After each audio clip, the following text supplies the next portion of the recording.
हिंदी शिक्षण के अंतर्गत आज हम अध्ययन करेंगे पद्य शिक्षण या कविता शिक्षण का।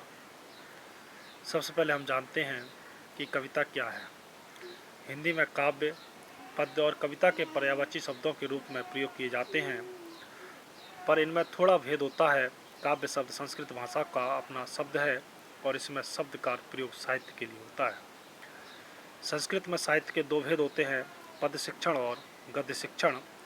पद्य का अर्थ छंदोबद्ध रचना से होता है और पद्य से कविता उस अर्थ में भिन्न होती है कि कविता छंदोबद्ध हो सकती है और छंद रहित भी।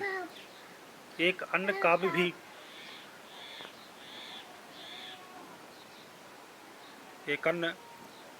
भी जिसे चंपू काव्य कहते हैं, इसमें गद्य और पद्य दोनों शामिल होते हैं। अब जानते हैं कविता का अर्थ और उसकी क्या परिभाषाएं हैं। मनुष्य संवेदनशील और चेतना संपन्न प्राणी है।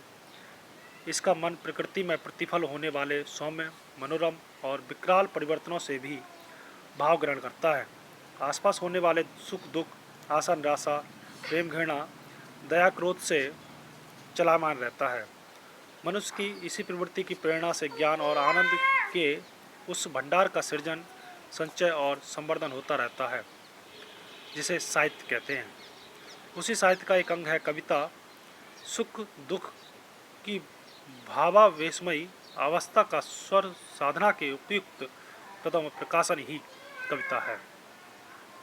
कविता शिक्षण के सामान्य उद्देश्य: छात्रों की कविता में रुचि उत्पन्न करना, उनमें गति, लय, भावायुक्त वाचन की योग्यता प्रदान करना, छात्रों की कल्पना शक्ति का विकास कर उन्हें सृजन के रुचि क्षेत्र में लगाना, कविता के माध्यम से बच्चों का संसार से रागात्मक संबंध स्थापित करना, उनमें सौंदर्यानुभूति की क्षमता उत्पन्न कर उनमें रस छंद अलंकार का ज्ञान कराना, कविता का रसास्वादन कर उसे अपने शब्दों में व्यक्त करने का कौशल जागृत करना, छात्रों को स्वयं काव्य रचना हेतु प्रोत्साहन करना, उनमें हिंदी की भाषा के प्रति प्रेम जागृत करना, विविध भावों की रचनाओं और उनकी समीक्षात्मक अध्ययन हेतु प्रोत्साहन करना, गद्य और पद्य के अंतर को महसूस करना। विद्यार्थियों में कविता शिक्षण के विशिष्ट उद्देश्य: विद्यार्थियों में विशेष कविता के भाव को समझाने की शक्ति उत्पन्न करना, जिसका निर्धारित प्रस्तुत पाठ के शिक्षण बिंदुओं के आधार पर होता है। कविता की शिक्षण प्रणालियाँ। कविता की शिक्षण प्रणालियाँ। प्यारे बच्चों, कविता पढ़ाने में अनेक विधियाँ प्रचलन में हैं। शिक्षक अपने शिक्षण को प्रभावशाली बनाने के लिए छात्रों के मानसिक बौद्धिक स्तर के अनुरूप किसी प्रणाली को अपना सकता है। ये प्रणाली निम्नलिखित हैं। गीत प्रणाली। संगीत सभी को अच्छा लगता है। निर्जनों में कलकल की ध्वनि से बहता जल, प्रकृति की श्रम और मनोरम वादियों की गोद और मंद मंद गति से चलने वाली समीर सभी को सहज आकर्षित करती है। बच्चे भी जन्म से गीत प्रिय होते हैं। अगर इन गीतों का प्रयोग शिक्षा में किया जाए तो शिक्षा सरल, सहज, सरस और रुचिकर हो जाती है। शिक्षक कक्षा में गीत का सस्वर वाचन करता है और छात्र शिक्षक के वाचन के पीछे पीछे उसे सस्वर वाचन में लय, ताल, गति, यति के साथ प्रस्तुत करते हैं। यह प्रणाली छोटी कक्षाओं के लिए बड़ी आकर्षक और उपयोगी है। शिशु खेल खेल में गा गा कर बहुत सारी उपयोगी बातें सीख लेते हैं और यह विधि मनोवैज्ञानिक है, लेकिन गीत सरल और आकर्षक होना चाहिए। जैसे मछली जल की रानी है, यह बालुचित तुकबंदी ही बालक को सहज आकर्षित करती है। अभिनय प्रणाली। इस प्रणाली में गीतों के साथ साथ अभिनय भी किया जाता है। यह बालुचित गीत और तुकबंदी अभिनय प्रणाली होती है। जैसे राहुल माँ कहे कहानी, यशोधरा समझ लिया क्या बेटा तूने मुझको अपनी नानी। इस गीत में राहुल और यशोधरा द्वारा कथित सामग्री का अभिनय प्रस्तुत करा कर उसको छात्रों के प्रत्यक्ष रूप में दर्शाया जा सकता है। अतः छोटी कक्षाओं में ये प्रणाली उपयोगी है। यह गीत सरल, आसान और अभिनय योग्य हो और तभी ये विधि प्रयुक्त की जा सकती है।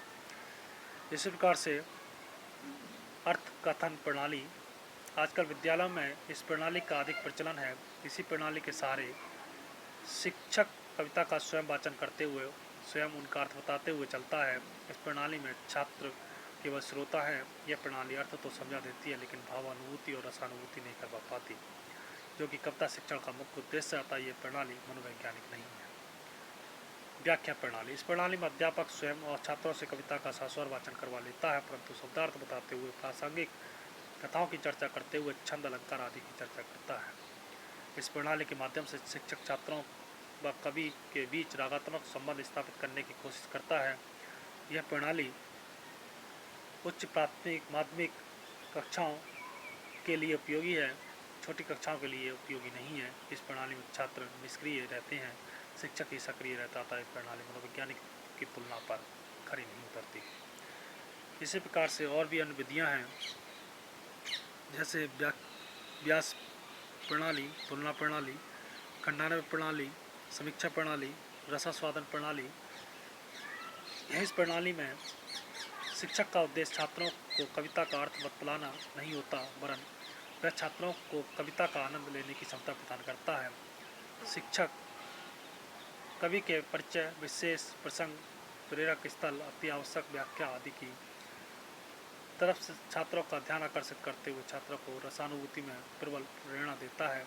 वह छात्रों का कवि के साथ तादात्म्य स्थापित करता है। यह विधि केवल बड़ी कक्षाओं में ही संभव है। अब बात करते हैं कविता शिक्षण की प्रक्रिया।